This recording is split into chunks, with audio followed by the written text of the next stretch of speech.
بسم اللہ الرحمن الرحیم۔ اگر ہم بستری کے دوران اذان ہو جائے تو کیا کرنا چاہیے؟ ایک حدیث میں ہے کہ اگر کھانا سامنے رکھا ہو تو پہلے کھانا کھائیں پھر نماز کے لیے جائیں۔ اس سوال کا جواب یہ ہے کیونکہ اذان کا مقصد ہے لوگوں کو نماز کی طرف بلانا ہوتا ہے۔ جب مسجد میں اذان ہونے لگے تو سارے کام کاج چھوڑ کر نماز کے لیے تیار ہونا چاہیے اور اول وقت میں نماز ادا کرنی چاہیے، کیونکہ حضور نبی کریم صلی اللہ علیہ وآلہ وسلم نے فرمایا، ترجمہ: بہترین نماز اس کے اول وقت میں ادا کرنا ہے، اور جب قربت کی حالت میں اذان ہونے لگے یا اقامت کی آواز سنائی دے تو اس عمل کو جاری رکھنے میں کوئی قباحت نہیں، تاہم اس سے جلد از جلد فارغ ہو کر غسل کر کے نماز ادا کر لیں۔ یاد رہے، اذان سننے کے بعد بستر پر لیٹے رہنا یہاں تک کہ اقامت ہونے لگے تب ہم بستری کرنا یہ سراسر غلط ہے، یہ تمہاری غفلت ہے۔ جہاں تک اذان کے جواب دینے کا مسئلہ ہے تو یہ سب پر واجب نہیں ہے بلکہ فرض کفایہ ہے اور بڑے اجر و ثواب کا حامل ہے، اسی لیے ہم بستری کے دوران جواب دینا چاہیں تو دینے میں کوئی حرج نہیں ہے، لیکن ہم بستری کے وقت اذان کا جواب دینے سے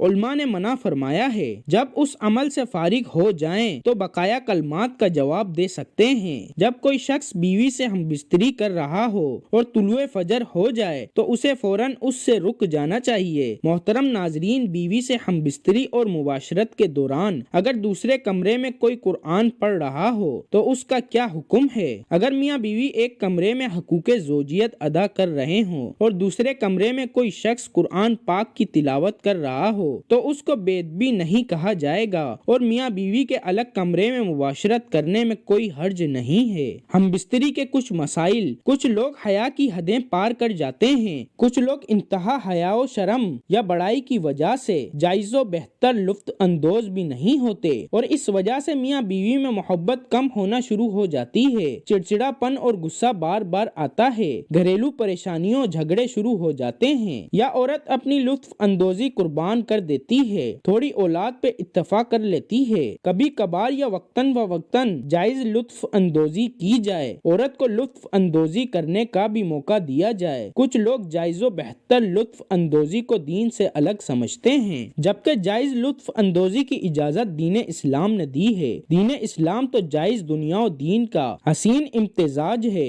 ہاں، دنیا کی لطف اندوزی میں غرق رہنا، عبادات کم کرنا یا نہ کرنا ٹھیک نہیں، اسی طرح دین میں بے جا سختی اور تکلیف بھی ٹھیک نہیں۔ جائز لطف اندوزی کو برا مت سمجھیے، بلکہ نیت اچھی ہو تو ثواب ہے۔ عظیم صحابی سیدنا ابن عمر رضی اللہ تعالی عنہ فرمایا کرتے تھے کہ بہتر ہے کہ عورت مرد ایک دوسرے کی شرمگاہ دیکھیں تاکہ جماع میں زیادہ لذت ملے۔ امام ابو یوسف فرماتے ہیں کہ میں نے امام ابو حنیفہ سے پوچھا کہ کیا مرد عورت ایک دوسرے کی شرمگاہ کو چھو سکتے ہیں، ایک دوسرے کی شرمگاہ سے کھیل سکتے ہیں؟ تو آپ نے فرمایا کہ مجھے امید ہے کہ اس پہ زیادہ اجر و ثواب ملے گا۔ محترم ناظرین، یہ تھی ہماری آج کی ویڈیو۔ اللہ تعالی ہم سب کو دین حق پر چلنے کی توفیق عطا فرمائے اور ہم سب کو شریعت کے مطابق زندگی گزارنے کی توفیق عطا فرمائے۔ اللہ تعالی ہم سب کو 5 وقت نماز بجماعت ادا کرنے کی توفیق عطا فرمائے اور ہمارا خاتمہ ایمان پر فرمائے۔ جو کچھ سنایا گیا اور سنا گیا، اللہ تعالی اپنی بارگاہ الہی میں قبول اور منظور فرمائے۔